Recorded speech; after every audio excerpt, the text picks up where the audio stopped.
cutting SOLIDWORKS. In a draw document, the formation of a sketch performed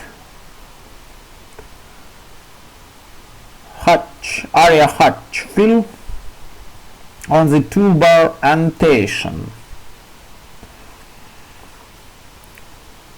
By activating the command, specify the area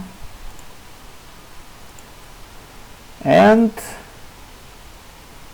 set parameters.